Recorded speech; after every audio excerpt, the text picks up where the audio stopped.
Hi, everybody. It's Thomas here from Hummingbird Travel, and thank you for joining for this special webinar looking at Hummingbird, our role in the Indian Ocean, and particularly we're focusing on the Maldives and how things are going to be reopening. So, before we get into that, just to give you an overview on Hummingbird, we are an Indian Ocean specialist. So, we specialize in four key destinations, which are the Maldives, Mauritius, Seychelles, and Sri Lanka. And as an Indian Ocean specialist, we the mantra of the company is to make it as easy as possible for you to sell the Indian Ocean. So it's the Indian Ocean made easy. How we do that is firstly by getting you really good rates. So we negotiate rates discounted by about 20% from the bar rate, and we pass those over to you. So if you're booking through Hummingbird, it's a bit like having a direct contract with the hotel. And secondly, we give you our expert advice and recommendations, and we have a great team based here in London and also in the destinations we sell. So you can contact us, call us, speak to us, and ask our advice, and we will go through the product with you and make you experts if you're not so familiar. We're very lucky we get to go out to the destinations quite a lot and see all the products, so we know it really, really well, and we can give you our recommendations on that. And then lastly, we've got technology as well. So we have our own online booking engine that we can give you access to. So you can get instant quotes, check instant availability, and make bookings online. So it's really easy to use, and hopefully makes selling the Indian Ocean easy for you as well. So we're a family-run company, yes, based in London, run by the Chambers brothers. I've been with Hummingbird for 11 years now.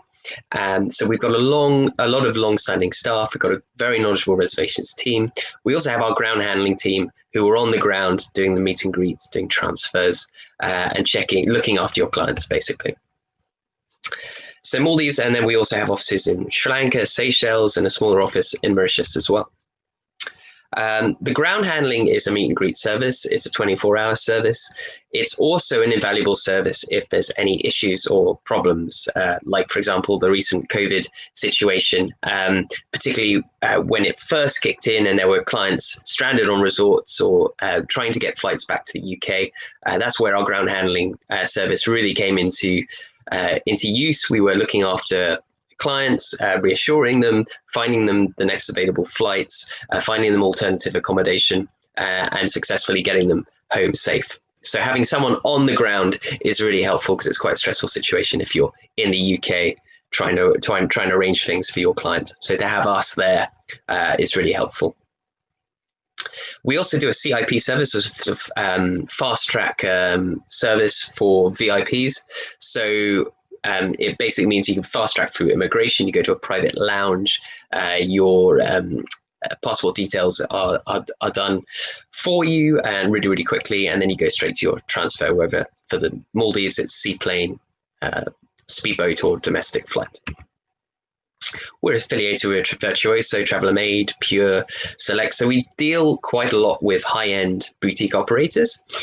So we are very accustomed to doing very polished, high-end, attention to detail bookings with those little extras that make all the difference. So when you start working with Hummingbird, you'll be set up with a dedicated account manager, a reservations agent. You can build a relationship who will grow to understand your business model and what your clients are looking for. So that's how we will start the relationship. We'll come up with a list of properties we think you should be focusing on to begin with, recommendations, and then from there, hopefully grow business together. But yeah, we're impartial. We're not affiliated with any particular property, so we can give you very unbiased, honest advice and recommendations. So if a resort is really, really good, we'll say so, and we'll say why we had a great experience there. Or if there's a resort that's maybe looking a bit tired, we can be honest about that as well. For anything extra special, like if you've got celebrities or you want to host a party, we can also make those extra special arrangements. In the past, we've had musicians flown into private islands. We've had dancers, magicians, you name it, we've done it. So anything extra special out of the ordinary, we can arrange in the Maldives. I mentioned our online booking engine. So we can send you a login for this. This is a live system. It's updated every day, and you can access the best rates and special offers on the system. If you're not comfortable using the system, of course, our reservations team can quote for you. But if you just want to check rates and availability really quickly, it's a really nice system to have. So on to the Maldives, and with the current situation, with the COVID situation, I just want to talk little bit briefly about what the Maldives overall is doing as a country to deal with social distancing and ensuring travel to the Maldives is safe. So I think we're quite lucky in the case of the Maldives in that it is a very safe destination. You're staying on private islands, so it's a very easy destination to practice social distancing. And I think that's why we have actually seen an upsurge of inquiries to the Maldives from other destinations, because it's these private islands. There's a lot of distance between rooms. Everything is pretty much open air, and including the dining. So it's one of the safer destinations to travel to. So on the right here, you've got a map of the Maldives just to give you some idea of the lay of the land. And I'll just pull up my pointer here.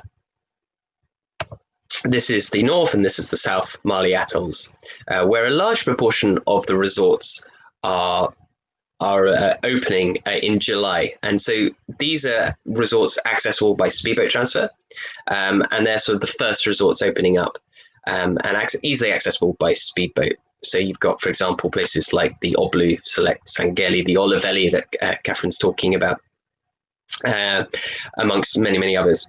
So those are easily reachable resorts. And then further afield, like in the Bar Atoll here or the South Ari Atoll here, it's seaplane transfers. So seaplane, usually it takes about 45 minutes.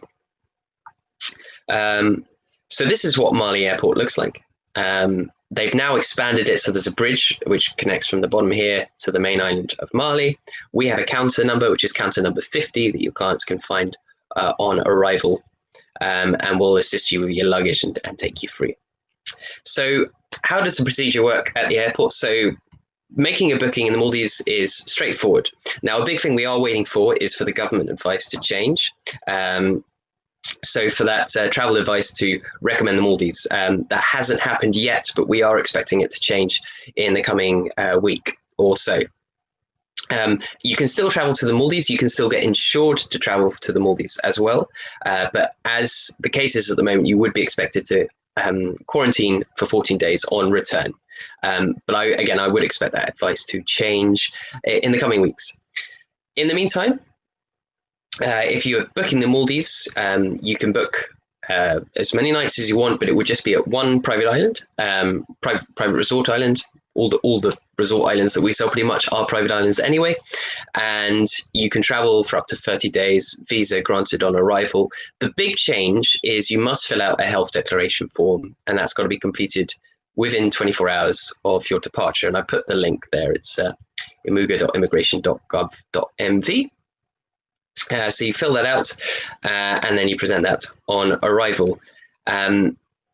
The other big change really is the airport, and the capacity has been greatly reduced, so that you can practice social distancing.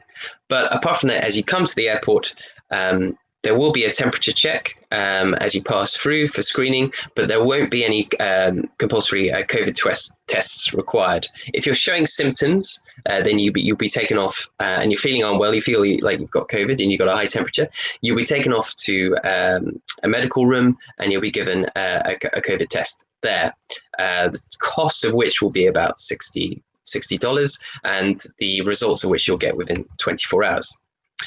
So physical distancing enforced at the airport, masks to be worn, but as you pass through, it's going to be fairly straightforward.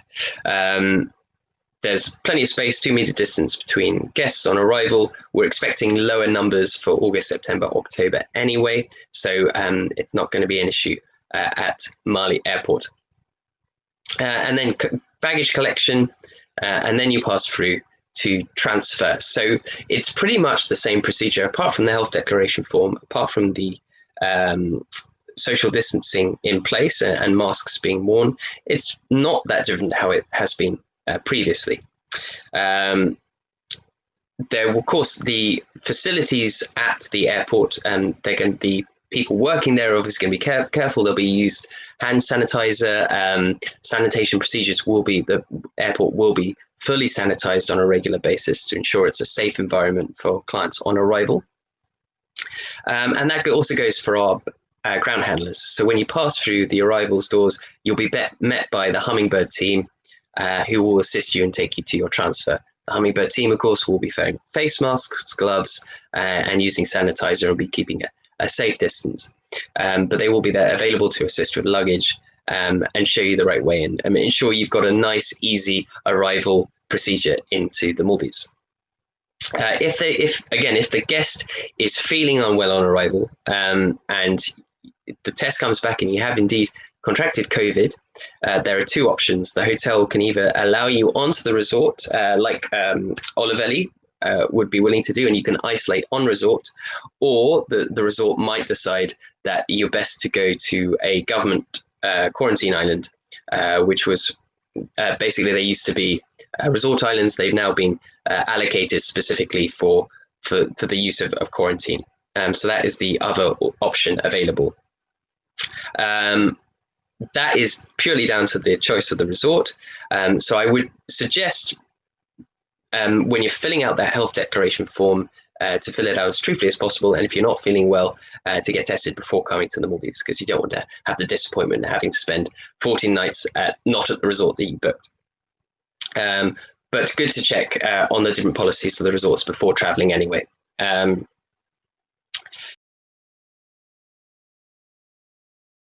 International airport and you transfer to a speedboat, seaplane, domestic flight, the procedure is as normal. Speedboats and seaplanes, of course, will be sanitized, but there won't be social distancing enforced on these transfers. So like a seaplane is quite small, it's only 16 seats anyway, so that it's not really going to be possible to enforce. So once you pass through that, once you had your temperature check and you've declared you're in good health, you are expected to basically be COVID-free, and you transfer without too many issues to the resort. On resort, some resorts might do a temperature check on arrival, some may not. Again, depends on the resort's own discretion.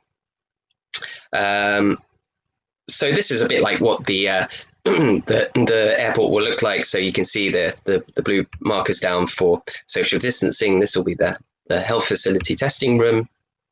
This is the lineup for the baggage collection. So procedures are the same, but yes, of course, capacity is lower and social distancing possible. So yeah, wear a face mask until the point when you arrive at the resort, basically, I would advise. Once on resort, you can take the face mask off.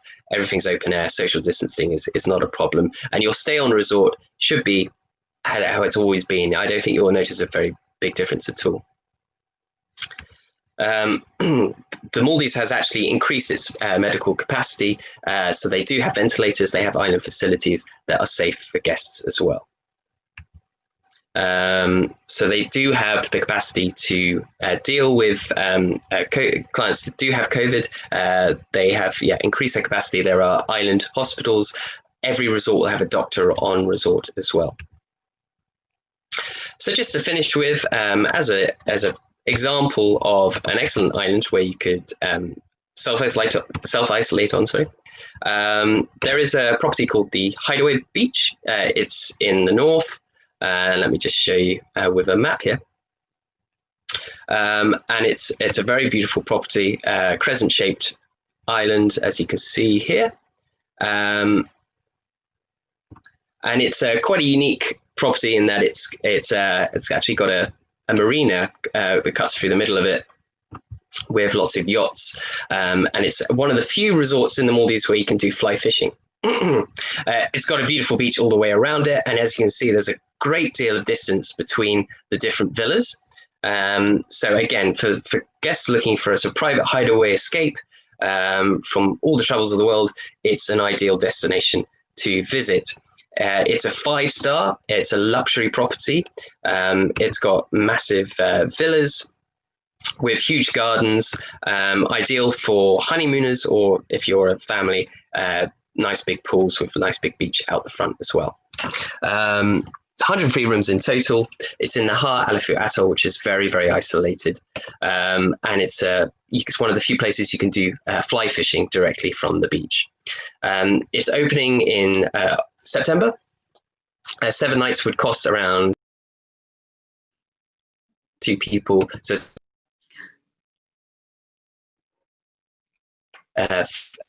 for guests looking for a bit of isolation. And sorry, Thomas, I'm having a bit of trouble getting my video working, but I'm here. No. Thank you. That was wonderful. We do have some questions, so let's see if we can whip through them. Let's see. Obviously, Sri Lanka and Maldives is a very popular twin centre.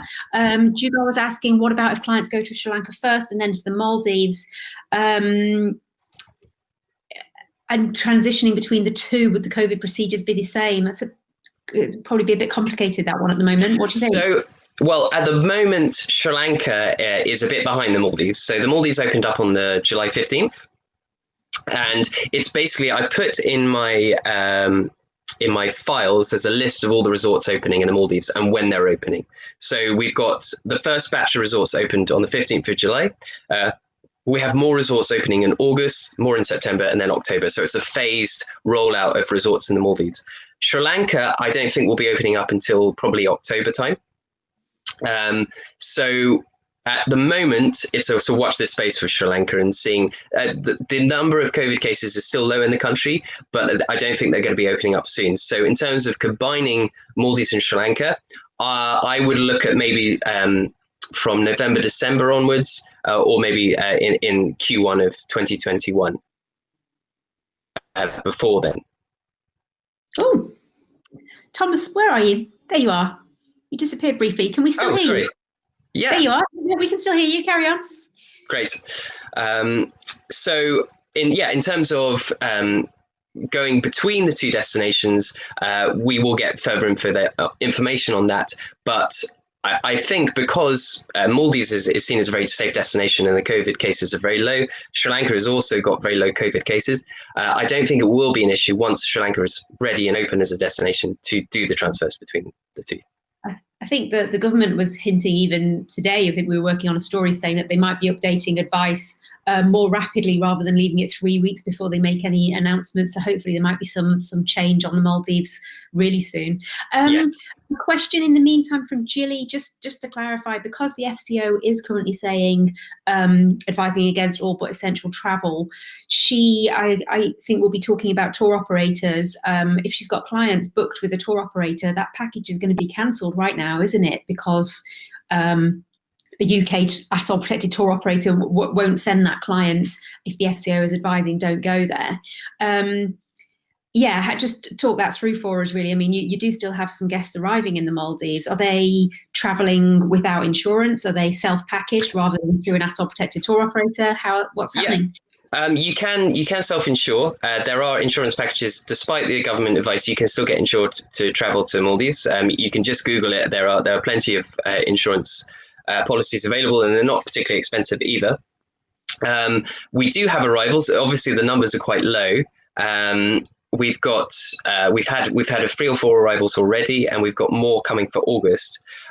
Those August arrivals are kind of waiting to see when this government advice is going to change, because we are led to understand it's going to be quite imminently, and I think that will be a really big change, because I do understand people probably don't like the idea of traveling without. Thomas has disappeared. Sorry, I did that. Carry on, Thomas. Sorry, and traveling and then having to quarantine when they come back. So again, I would expect that to change imminently, and when it does, I think we will see a sudden deluge of bookings for August onwards. Our main booking months at the moment are October, December and March. That seems to be the time people are booking for at the moment. So we're pretty confident we'll see the main bulk of arrivals from October onwards. July, August, September would be a bonus. But yeah, that's what we would expect at the moment. Okay. A couple of listeners said they cut out just when you were talking about pricing for the Hideaway. Can you repeat Oh, the 7 night price for Hideaway, please? yeah. So I just costed up a 7 night price for arrival in September on half board for 2 packs. It's a $10,000 total, including the return seaplane transfer. So it's on the higher end. It's one of the top 5 stars in the Maldives, but it's extremely exclusive and probably the most beautiful island, I think, naturally beautiful island in the Maldives. Wow, looks fantastic. And we're actually heading into the break now. So any agents who want a full 9 minutes break, you're very, very much welcome to switch off now and join us at 11:40 in training room 4 when Leah from Sandals will be beginning her training presentation. So that's 11:40. Thomas, since we've got you, if there are any agents who are still listening and don't mind a slightly shorter break before 11:40, could you, we had an agent just wanting to clarify, I think, exactly how you would work with an independent third-party agent. So you would be working directly with some luxury agents who had their own atoll, for example. You don't sell atoll protected packages, do you? It's the We actually have an atoll license, so we work with tour operators and travel agents, so we can package up a booking with flights. The bulk of our business, to be honest, is with tour operators. But we do also work occasionally with travel agents and independents where we're pretty flexible. So if you would like to have a package which would include flights and include your commission, we can do that as well. If you wanted to contact us, probably the easiest would be you can email myself, which is Thomas, TOMAS, I'll just type it in here, TOMAS at Hummingbird travel, and you can contact myself or my reservations team, and we will be easily contactable. Fantastic. Okay, I think we'll wrap up there, Thomas, actually, so that everybody gets a few minutes to pop to the loo and take phone calls or whatever they need to do. Thank you so much, Thomas. Lots of comments saying how informative that was. To all the agents listening, 11:40 is the start time of the next training session. So we'll begin live at 11:40. That's Leah Marshall from Sandals in training room 4. So do go and have a break, but make sure you're back promptly at 11:40 because she will start on time. Thanks, Thomas, and thanks so much. Again briefly. Bye-bye.